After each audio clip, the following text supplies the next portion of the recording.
people like me. You need people like me so you can point your fingers and say, that's the bad guy. That's the bad guy. That's the bad guy. That's the bad guy. That's the bad guy.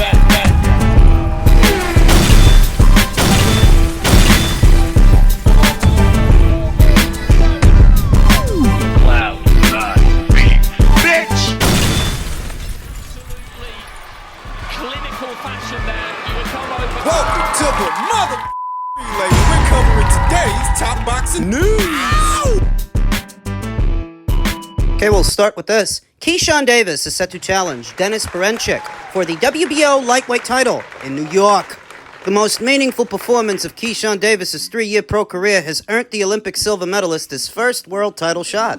Boxing News has confirmed that Davis will challenge WBO 135-pound champion Dennis Berinchyk in the 12-round main event of a card ESPN will televise and stream from Madison Square Garden's theater on February 14th, Valentine's Day. Those top-ranked shows tend to run pretty late. You're telling me. And the time it'll take Keyshawn and Dennis to make their ring walks, I'll have taken my lady out to dinner. Busted a nut.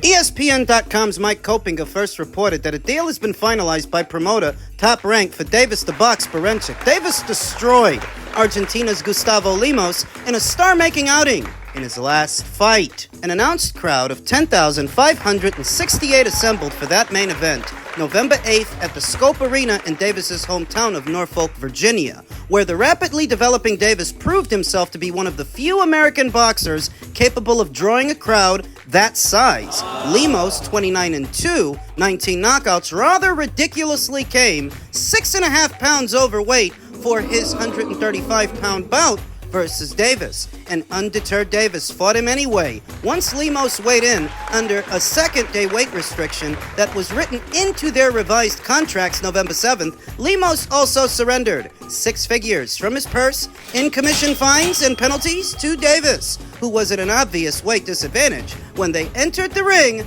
last month. I remember ahead of that fight, there were some people trying to accuse Keyshawn of draining Gustavo Lemos by making him come from 140 down to 135.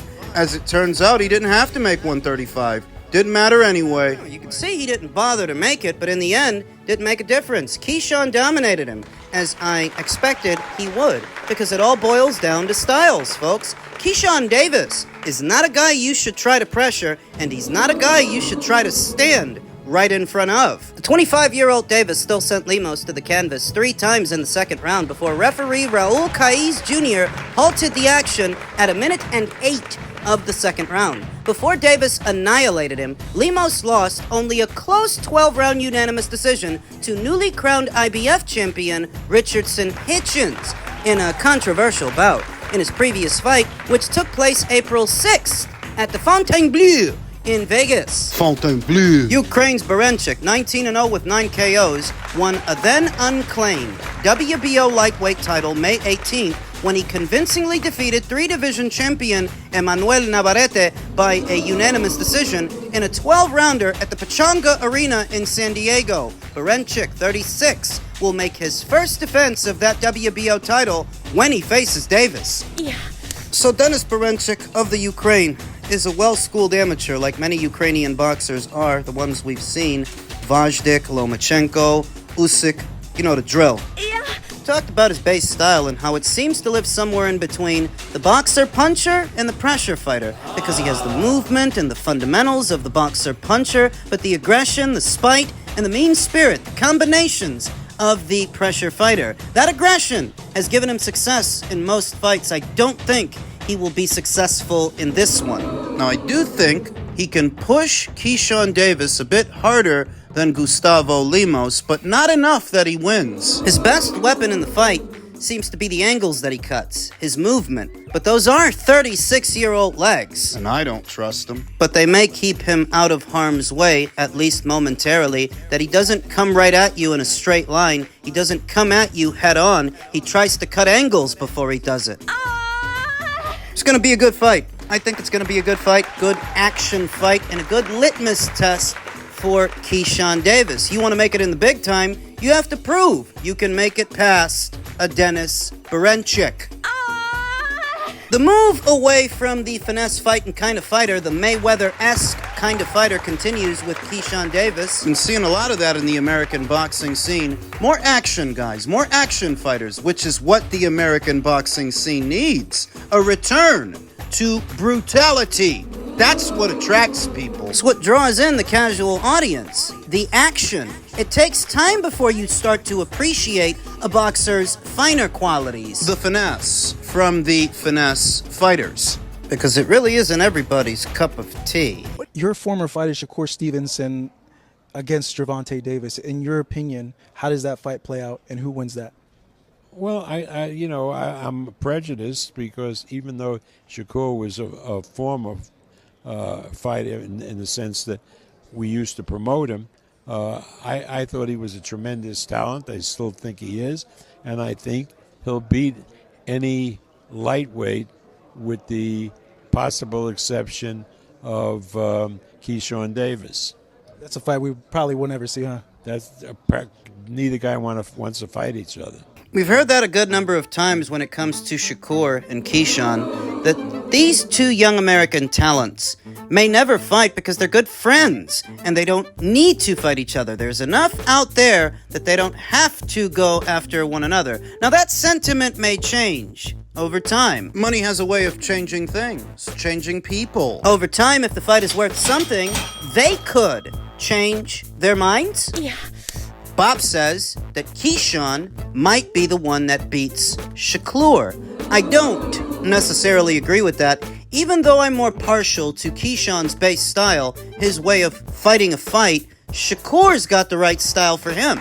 The pure boxer has a tactical edge over the boxer puncher. So unless Keyshawn, in the next couple of fights, shows us even more layers to his game, that he can apply pressure too, that he can hit the switch. I gotta favor Shakur. Stylistically, I favor Shakur, and in terms of experience, Shakur has more of it. Shakur is a 3-division champion. You guys know by now that pure boxers are not my cup of tea. It's the base style that I like the least, but I wouldn't be of much use to anyone if I based everything I said or every forecast I made on my own favorites, preferences. Shakur's got the edge, at least momentarily, until young Keyshawn shows us more. What we've learned so far is you shouldn't pressure him. Don't stand right in front of him. But Shakur doesn't do that. Shakur does the opposite. Moves around, uses the jab, and keeps the other man at arm's length. So it's going to be a lot trickier for Keyshawn landing hard punches, hard shots on Shakur. This ain't the Gustavo Lemos fight. Well, yeah, I think Keyshawn punches harder than Shakur. I think a lot of guys punch harder than Shakur, but power only matters as much as your ability to land, your ability to deliver that power. Yeah.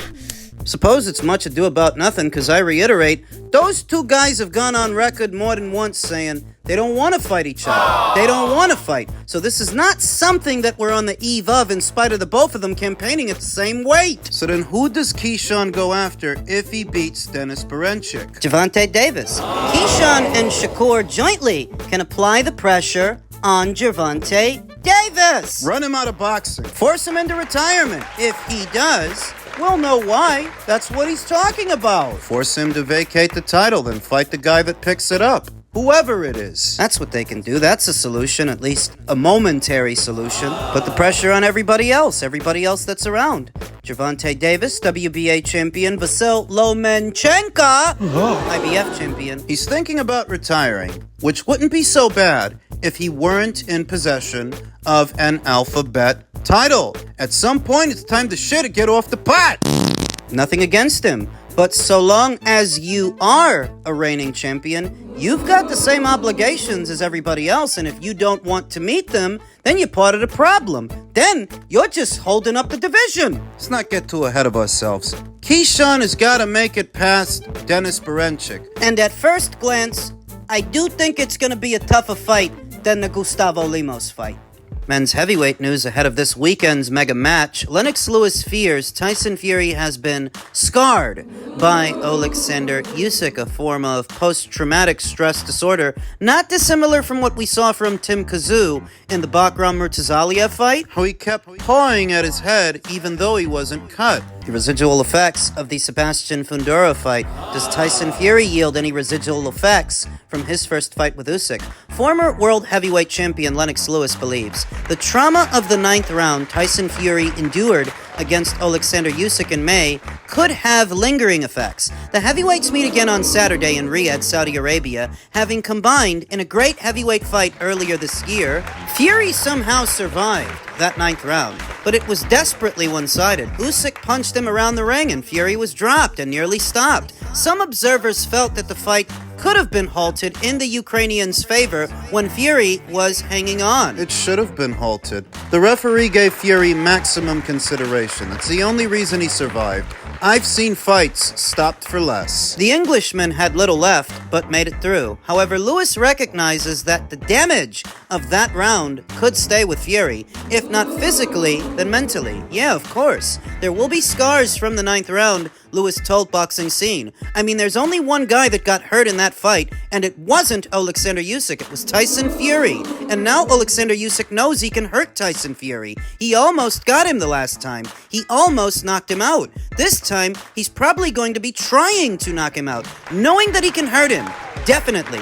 Lewis came back from 2 disastrous knockout losses to Oliver McCall and Hasim Rahman, and avenged both defeats, ensuring he beat every fighter he faced as a pro. As the former heavyweight king Lewis is hoping and expects the champion Usyk and challenger Fury to produce another exciting show, and that Usyk's best form of defense could be to attack. Well, it would seem that's what Tyson Fury plans on doing. As the fight approaches, more and more people are convinced that we're going to see a performance from Fury akin to the one that we saw in the second Wilder fight, except that this isn't Deontay Wilder. This is a guy who actually has inside game, coordination. But that's what people are saying. Oh, absolutely, Lewis said, predicting another action fight. Every heavyweight fight, there's always drama. This fight, because Tyson Fury lost the last one, there's gonna be drama. He's coming to win. Alexander Usyk knows that. He doesn't want him to come to win, so he even has to work harder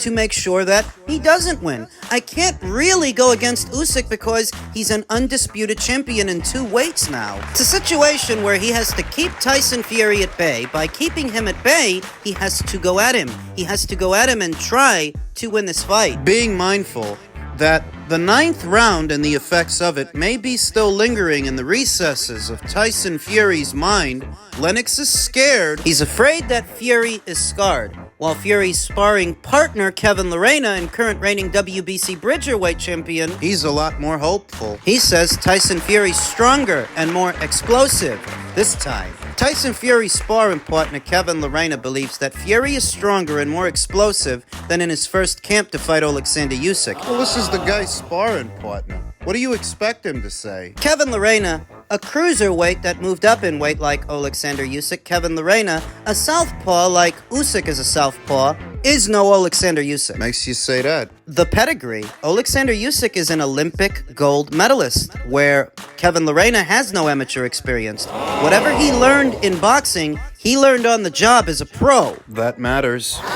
But he's backing Fury, as you would expect a sparring partner to do. Fury has been vocal about how he intends to adapt for the rematch and plans on knocking Usyk out. Lerena has recognized clear physical changes since he sparred Fury for the original scheduled date. He's stronger than he was in the first camp. That I can tell you, Lerena told Boxing Scene. I'm going to just say that. He's feeling stronger and he's feeling more explosive. So that's all I'm going to say. And yes, it's a boxing match, but if you're stronger and more explosive, you're taking in a little bit more ammo, a little bit more artillery. For all the differences Lerena has seen in Fury's physicality, when it comes to his mentality, the South African has noticed no change. When you hear Lennox talk about possible trauma from the first fight going into the second, and you hear Kevin talk about Fury's mentality. Mental toughness definitely comes into it. Tyson then and Tyson now, no difference. He's just as hungry, said Lerena. He's working hard. He's a phenomenal fighter. He's got a great boxing IQ. And I think Tyson Fury's Tyson Fury. I think you've got to look at it as the first fight was such a close fight, so he didn't do much wrong in training. He was just winning up until he got caught, probably in the 9th round, which swung it away. I don't agree with that. He was winning. No, he lost the first portion of the fight, found his way into it in the middle, and got hurt towards the end. The first fight was so close, you don't have to change much. So he's working hard in camp, he's looking good, explosive, and I'm just excited for the second fight. I think it's going to be a great fight. I can't give any sort of game plans or what he's doing in the sparring, but one thing I can tell you, if you're not on your A game, you're a heap of shit. He's the Gypsy King.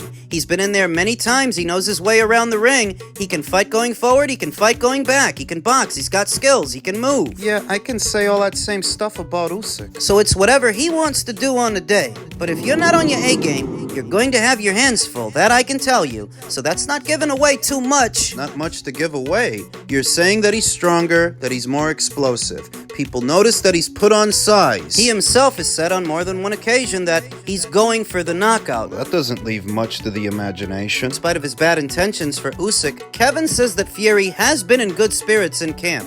He's always great to be around. It's always a laugh, said Lerena. Obviously, it's very serious when we're training. He works super hard. I'm a hard worker myself. And that's why I'm in camp, because I'm here to push him to even harder limits. But he's in a good space, he's happy, and obviously, as you can see on his social media, he's having a good time and enjoying his training. And I think a dangerous man is one who's enjoying himself in what he does. I believe Tyson beats him, I truly do, he said. We know Tyson Fury comes back and he knows what to do in his rematches. There's proof in the pudding, and the boxing records show that. But I just think that I know the first fight was so close and Tyson was doing extremely well, so there's no reason why he can't beat him in a rematch. He now knows what he has to do. Having said that, Usyk also knows what he's up against. So both guys are going to prepare. But I think Tyson knows what he needs to do to win, and I think it should fall in his favor, to be honest. I think Tyson stops him. No one has stopped Usyk. And I'm not discrediting Alexander Usyk. He's one of the greats of our era,